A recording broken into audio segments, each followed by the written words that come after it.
أعوذ بالله السميع العليم من الشيطان الرجيم بسم الله الرحمن الرحيم ما كرهنا كرهية مؤمن خلق ومن صالح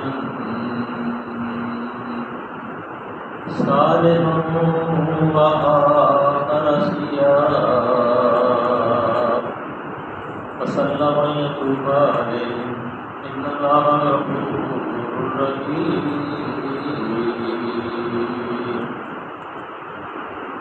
خذ من أموالهم صدقة تطهرهم وتزكيهم بها وصل عليهم إن صلاتك سكن لهم والله سميع عليم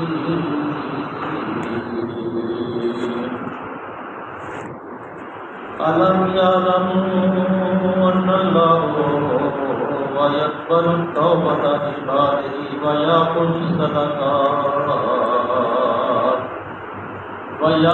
الصدقات وأن الله هو التواب الرحيم قل اعملوا وسيرى الله عملكم ورسوله وستردون إلى عالم الغيب وسيرى الله عملكم ورسوله والمؤمنون وستردون إلى عالم الغيب والشهادة فينبئكم بما كنتم تعملون وآخرون مرجعون لأمر الله إما يعذبهم وإما يتوب عليهم والله عليم حكيم صدق الله العلي العظيم وصدق رسوله النبي الكريم ونحن على من الشاهدين والشاكرين والحمد لله رب العالمين. گزشتہ روز جو میں پڑھا تھا اللہ کی ذات کریم نے منافقین کے لیے دوہری سزا کا اعلان فرمایا تھا. ایک سزا ثم یردون الی عذاب عظیم، اور اس سے پہلے اس نفاق کی وجہ سے کہ جو وہ مدینے کے ارد گرد رہنے والے بدری تھے من اہل مدینہ مرضوا علی النفاق لا تعلمون نعلم، ان کے لیے ایک تو یہ عذاب کہ جو دنیا کی مال و دولت اور دنیا کی جو جاہ و عشمت ہے ایک وہ ان سے چھن جائے، اور ایک وہ ان کی خواہشات کہ اسلام جو ہے وہ پھیلے گا نہیں بلکہ مٹ جائے گا، اور پھر اس کے بعد ان کی حکومت ہوگی. اور یہ دوہرا سزا کہ یہ ایک ان کی خواہشات جو ہیں اللہ کی ذات کریم نے نیست و نابود کی، اور پھر قیامت کے دن جب وہ دوبارہ لوٹائے جائیں گے اس رب کے پاس جو سارے غیب کا جاننے والا ہے، اور اس کے بعد پھر ان کو عذاب عظیم کے اندر ڈالا جائے گا. یہ کل ہم نے اختتام کل پڑھا تھا جہاں کی جو آیات مبارکہ تھی. آج ان لوگوں کا معاملہ ہے جو تبوک کی طرف جب اللہ کے رسول صلی اللہ علیہ وسلم نے اعلان فرمایا اور کوشش کرنے لگے تو کچھ لوگ پیچھے رہ گئے، اور ان میں سے وہ صحابی بھی تھے جو بیعت عقبہ جو مکے کے اندر بیعت ہوئی تھی، جو نبی صلی اللہ علیہ وسلم کو اقرار کر کے لے کے آئے تھے، اس کے اندر بھی اس میں بھی وہ صحابی بھی موجود تھے جو مکے کے اندر رہ گئے، اور جنہوں نے بدر کے اندر، احد کے اندر، خندق کے اندر، سورج جنگ احزاب کے اندر اور باقی کئی سریوں کے اندر اور غزوات کے اندر انہوں نے حصہ لیا تھا. لیکن تبوک کی طرف جب روانگی ہونے لگی تو بشری کمزوری کی بنیاد پر کچھ تساہل ان سے ہو گیا اور وہ اس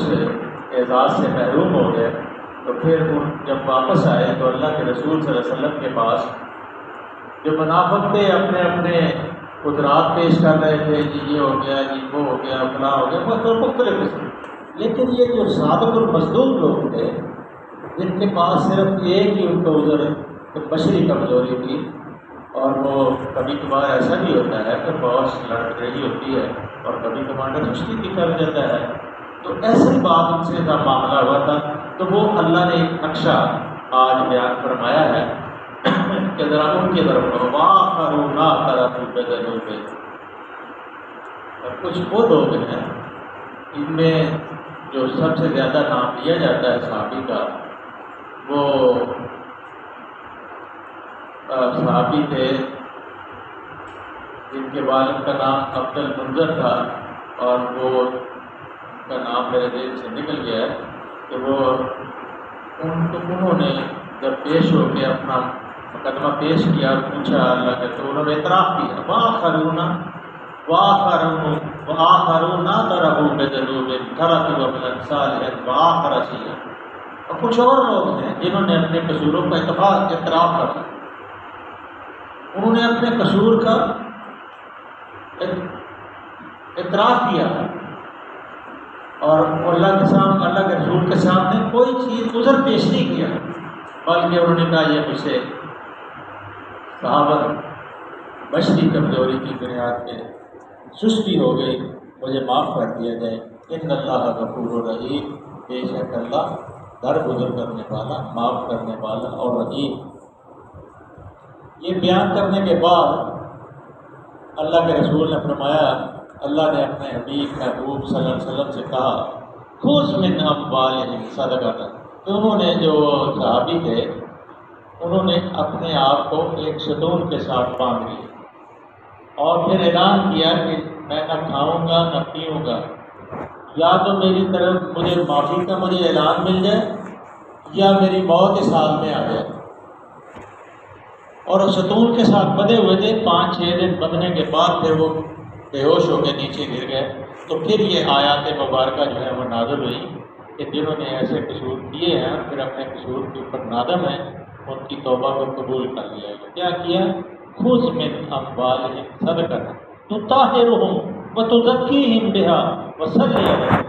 اے محبوب خدا، اے میرے محبوب صلی اللہ علیہ وسلم، ان سے صدقہ لو اور ان کو پاک کرو، ان کا تزکیہ کرو اور ان کے لیے دست ثواب دوا جو ہے اوپر رکھاؤ۔ اور جب ہم کو یہ خوشخبری دی گئی اور پھر اللہ نے فرمایا ان صلاتک سکن لہم واللہ سمیع علیم، اے محبوب تیری دعا ان کے لیے دل کا سکون ہے، دل کا چین بن جائے گی۔ یہ جب آپ دعا کریں گے تو ان کو اطمینان ہو جائے گا اور اللہ ان کے اوپر خاص اطمینان نازل کرے گا۔ تو جب ان کی یہ دعا قبول ہو گئی، اللہ کے رسول نے کے پاس وہ پیش ہوئے اور پیش ہو کے انہوں نے کہا، عبد السلول بن عبد المنذر تھا یا اس طرح کا نام تھا، تو انہوں نے کہا کہ میرے رسول خدا صلی اللہ علیہ وسلم، کیا ہماری توبہ کے اندر، ہماری جو توبہ قبول کی ہے اللہ نے، اس کے اندر یہ بھی شامل ہے کہ کیا ہم سارا مال و متاع جس کی وجہ سے ہم گھر میں بیٹھے رہے اللہ کے راستے میں دے دیں یا کچھ اور حکم ہے؟ تو اللہ کے رسول صلی اللہ علیہ وسلم نے فرمایا کہ سارا مال دینے کی ضرورت نہیں ہے، 1/3 دے دیا جائے وہی کافی ہے۔ تو پھر انہوں نے باقاعدہ ہر چیز جمع کر کے 1/3 حصہ جو تھا اللہ کے راستے میں اللہ کے رسول صلی اللہ علیہ وسلم کے سامنے پیش کر دیا۔ واللہ سمیع علیم۔ پھر اللہ نے یہ کہا کہ اللہ، ہم تو یہ غور ہی نہیں کرتے نا، ہمیں تو سوچ لی یہ بڑا خطرناک کام اللہ فرماتے ہیں بعد میں کہ اس سے خبردار ہو جاؤ کہ واللہ سمیع علیم، اللہ سننے والا ہے اور جاننے والا ہے۔ کوئی چیز اس کے دائرہ اختیار سے، کوئی اس کی دائرہ سماعت سے، کوئی اس کے دائرہ علم سے، ولا یحیطون بشیء من علمہ الا بما شاء، وسع کرسیہ السماوات والارض ولا یؤودہ حفظہما، اس کی سلطنت تو زمینوں آسمان کو گھیرے ہوئے اور اس کے علم سے کوئی باہر چیز جا ہی نہیں سکتی، وہ ہر چیز کا احاطہ کیے ہوئے۔ اس لیے ہمیں اللہ نے یہ جو فرمایا واللہ سمیع علیم، اللہ سمیع ہے۔ میرے دوستو عزیزو، جان لو، سمجھ لو کہ جو کام کرنا ہے خلوص سے اللہ کے سامنے پیش کرنا ہے۔ اگر تمہیں یہ ہو کہ یہ شاید اللہ کو ہوگا بہرا، نہیں بلکہ عالم الغیب والشہادہ۔ ابھی پڑھا ہے نا، ابھی آیاتیں پڑھی ہم نے کہ جب سورہ فتح کی پڑھی نا آیتیں کہ کس کے سامنے کھڑا ہونا ہے؟ جو اللہ جو مالک یوم الدین ہے، ما ادراک ما، وہ تمہیں اس کا ادراک نہیں ہے کہ وہ دین مالک یوم الدین، وہ دین کا جو دن ہے، وہ ججمنٹ کا دن جو ہے، قیامت کا دن، وہ کیا ہوگا؟ ولا تملک نفس لنفس شیئا، کوئی نفس جو ہے کسی کے لیے کوئی فائدے کی بات نہیں کر سکے گا، اور اس دن حکم جو ہے اللہ کا ہوگا، اللہ کا حکم ہوگا، اور وہ اللہ کا حکم جو ہے اللہ تو جانتا ہے ہر چیز کو، لکھتا ہے تو شعور میں جو چیزیں چھپی ہوئی ہیں اللہ ان سے واقف ہے۔ اس لیے کوشش کریں کہ جو بھی آپ نے عمل کرنا ہے وہ اللہ اس ذہن میں نقش سنبھالیں، بٹھا لیں ذہن کے اندر کہ اللہ ہمارے عمل کو دیکھ رہا ہے، ہماری گفتگو کو سن رہا ہے اپنے علم کے ذریعے سے۔ اور جب اللہ فرماتے ہیں جب ایک ہوتا ہے تو دوسرا میں ہوتا ہوں، دو ہوتے ہیں تو تیسرا میں ہوتا ہوں۔ جیسے فاطمہ بنت سولبہ کا معاملہ تھا کہ جب اس کے خامد نے آپ کو طلاق دے دی، طلاق کا طریقہ تھا کہ عربوں میں پہلے اپنی بیوی کو ماں کہہ دیتے تھے، تو پھر وہ آپ محمد صلی اللہ علیہ وسلم کی خدمت میں آپ کا دو جہاں سرکار مدینہ کے دربار میں پیش ہوئی اور رونا اور چیخنا شروع کر دیا، اور وہ التجائیں کی اللہ کی رحمت جوش میں، تو اللہ نے سورہ مجادلہ بیان کرتا قد سمع اللہ نے کہا تحقیق اللہ نے سن لی اس عورت کی بات جو تیرے ساتھ اپنے قامت کے معاملے میں جھگڑا کر، اور پھر وہ پوری لمبی ایک صورت ہے اور پورے وہ جو قواعد اور قوانین ہیں طلاق کے وہ اللہ نے نازل کر، اور وہی عورت وہی فاطمہ بنت سولبہ خلافت عمر کے زمانے میں جب عمر فاروق رضی اللہ تعالیٰ عنہ کا زمانہ کا خلافت کا، آپ بازار میں جا رہے تھے تو آپ اس عورت نے آپ کو روک لیا، اس صحابیہ نے روک لیا، آپ اس کے پاس کھڑے ہو کے اس کی آدھا گھنٹہ یا پونا گھنٹہ بات سنتے رہے، تو باقی جو صحابی تھے انہوں نے کہا اے امیر المومنین اتنی مصروفیت ہے، آپ ایک اور بڑھیا عورت کے پاس کھڑے ہو کے ایک گھنٹہ اس کی باتیں سن رہے ہیں، تو آپ نے کہا پتہ ہے تمہیں یہ کون عورت ہے؟ یہ وہ عورت ہے جو میرے آقا کے دربار میں پیش ہوئی تھی تو اللہ نے اس کے حق میں آیتیں نازل کی تھی، اگر یہ مجھے ساری رات بھی کھڑا رکھتی تو میں اس کی باتیں سنتا رہتا۔ یہ احترام تھا ان کا کیا، ہماری تو یہ سمیع اللہ واللہ سمیع علیم، بس یہ ذہن میں بٹھا لو، کسی عورت سے، کسی مرد سے، کسی بیٹے سے، بیٹی سے، گاہک سے، ملنے والے سے بات کرنی سچی بات کرو، جھوٹ کو ختم کر دو۔ اللہ نے فرما دیا، اعلان کرتے ہیں وَقُلْ جَاءَ الْحَقُّ وَزَهَقَ الْبَاطِلُ إِنَّ الْبَاطِلَ كَانَ زَهُوقًا۔ مار پڑ رہی ہے، پتھر پڑ رہے ہیں، صحابیوں کو کانٹوں پہ لٹایا جا رہا ہے، شہید کیا جا رہا ہے، اور پھر ہجرت کا حکم ہوتا ہے، اللہ کے بیت اللہ کی طرف دیکھتے ہیں، دعا کرتے ہیں، کیا دعا کرتے ہیں؟ رب ادخلنی مدخل صدق واخرجنی مخرج صدق جل لدنک سلطان نصیرا۔ اللہ جہاں سے مجھے نکالنا ہے سچائی کے ساتھ، اور جہاں داخل کرنا ہے اور مجھے سچائی کے ساتھ داخل کرنا، اور میری ایک بہترین سلطنت سے مدد فرما۔ اللہ نے پھر اعلان کر، کیا اعلان؟ وَقُلْ جَاءَ الْحَقُّ وَزَهَقَ الْبَاطِلُ إِنَّ الْبَاطِلَ كَانَ زَهُوقًا۔ حق آ گیا ہے، جھوٹ مٹ گیا ہے، اور جھوٹ مٹنے کے لیے پیدا ہوا۔ اس لیے کبھی بھی کوشش کریں جھوٹ کے اوپر کسی چیز کی، آگے ایک آیت آ رہی ہے بڑی بہترین، وہ بہترین نمونہ ہے جھوٹ کی عمارت کا جو مسجد درار انہوں نے بنائی تھی۔ اللہ کرے کہ آج ہی وہ آج نکال آئے گی انشاءاللہ تو پڑھیں۔ تو اللہ نے فرمایا اللہ سمیع علیم، اس کے اوپر ذرا غور کر کے رکھا کریں کہ جب مجلس میں بھی بیٹھیں کوشش کریں کہ کام جو ہے اللہ کی بات یا رسول کی بات ہو، باقی سب باتوں کو پسے پش ڈال دیں، ہر چیز کو بھول جائیں، اللہ اور رسول کی بات کو اتنے ادب سے سنیں، اتنے ادب سے سنیں کہ جیسے آپ اللہ کے رسول صلی اللہ علیہ وسلم کو اپنی آنکھوں سے دیکھ رہے ہیں۔ پھر وہ کیفیت تمہارے اوپر داخل ہوگی، پھر وہ اللہ کی وہ عنایات تمہارے اوپر، وہ تجلیات نازل ہوں گی کہ جو تم چاہتے ہو کہ اللہ تمہیں اپنا دوست بنائے۔ اللہ جن کو اپنا دوست بناتا ہے پھر اللہ ولی الذین آمنوا یخرجہم من الظلمات الی النور، وہ تو اللہ تو جس کو دوست بنا لیتا ہے ان کو تو بے نیاز کر دیتا ہے، دنیا کی ضرورتوں سے بے نیاز، مصیبتوں سے بے نیاز، بیماریوں سے بے نیاز، ایک ہی لگن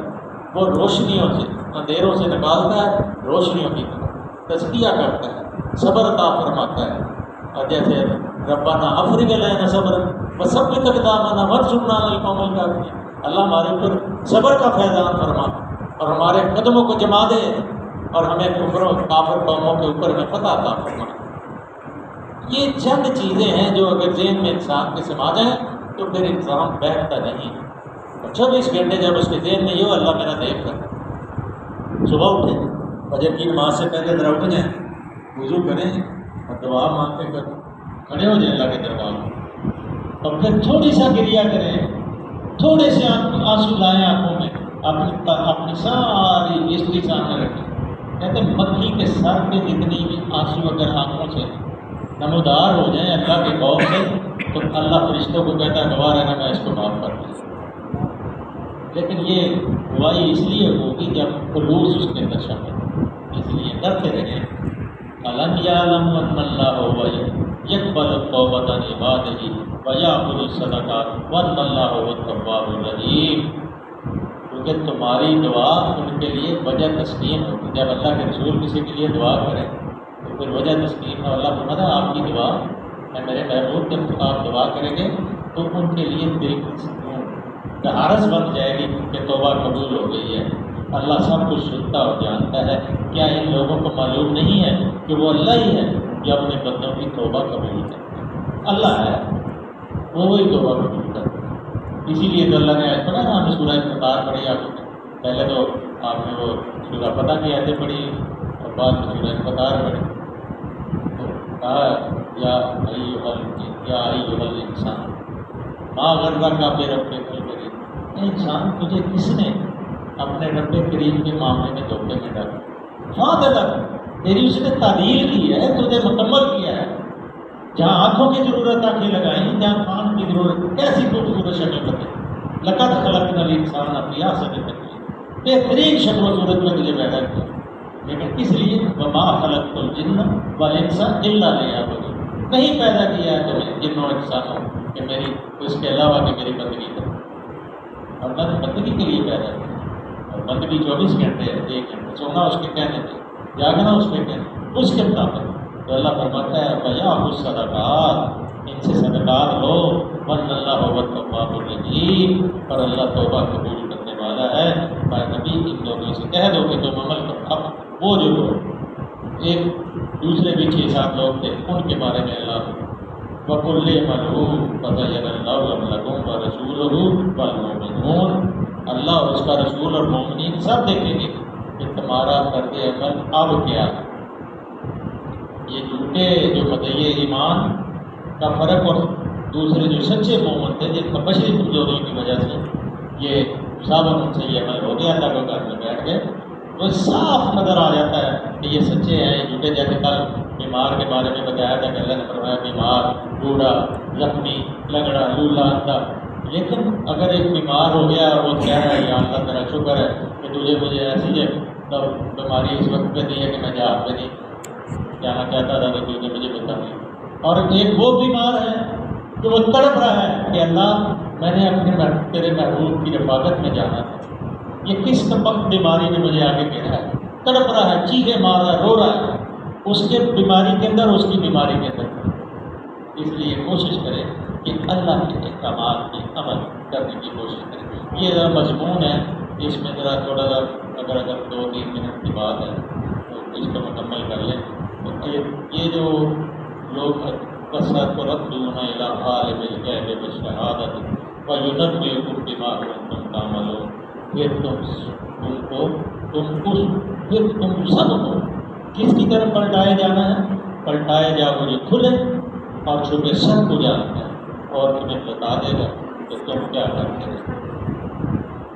یہ آپ کا طرز عمل بھی دیکھا جائے گا اور پھر آئندہ بھی طرز عمل دیکھ کے پھر اس کا اسیسمنٹ کی جائے گی کہ یہ منافق ہیں یا نہیں منافق۔ تو اللہ نے کہا کہ آپ عمل کرتے رہیں، اور جو اللہ جو ہے آپ کے عمل کو، اور مومن جو ہے آپ کے عمل کو دیکھیں گے۔ اگر آپ قابل توبہ، قابل آپ نے استقامت کی تو پھر اللہ آپ کو معاف فرما دے گا۔ کل انشاءاللہ تعالیٰ یہ باقی معاملہ پڑھیں گے، ذرا لمبا ہے، اور اس میں وہ مسجد درار کا بھی قصہ ہے، انشاءاللہ اس کو کل انشاءاللہ پڑھیں گے، اور بڑا ایک مثال اللہ نے اس میں دی ہے، اور کل بیان کریں گے، بڑی بے نظیر مثال۔ اللہ سے دعا ہے کہ اللہ کی ذات کریم ہمیں قرآن سمجھنے اور عمل کرنے کی توفیق عطا فرمائے۔ اللہم صلی وسلم علی عبدک و رسولک و حبیبک سیدنا محمد النبی الأمی وعلی آلہ و صحبہ وبارک وسلم علیہ۔ اللہ یا پروردگار ہمارا بیٹھنا قبول فرما۔ اللہ جو ساتھی یہاں بیٹھتے ہیں، اللہ ان کے دلوں کے اندر ایمان کی روشنی جو ہے، اللہ ایمان کا نور ان کے اندر پیدا فرما دے۔ اللہ آنے والے مسائل اور مشکلات سے بچا دے۔ یا اللہ اس مجلس کی کشادگی عطا فرما دے۔ اللہ جو پڑھتے ہیں، جو غلطی ہیں یقیناً ہماری طرف سے، اور یا اللہ جو صحیح ہے سب آپ کی طرف سے ہے۔ اللہ غلطیوں سے درگزر فرما، اور صحیح کے اوپر میں اجر عطا فرما۔ اللہ حلال میں وسعت عطا فرما، حرام سے بچنے کی توفیق ہے۔ ہمارے بیماروں کو شفا عطا فرما۔ اللہ جتنے ساتھی عزیز و کارم یہاں بیٹھے ہیں، جو ان کے عزیز و کارم فوت ہو گئے،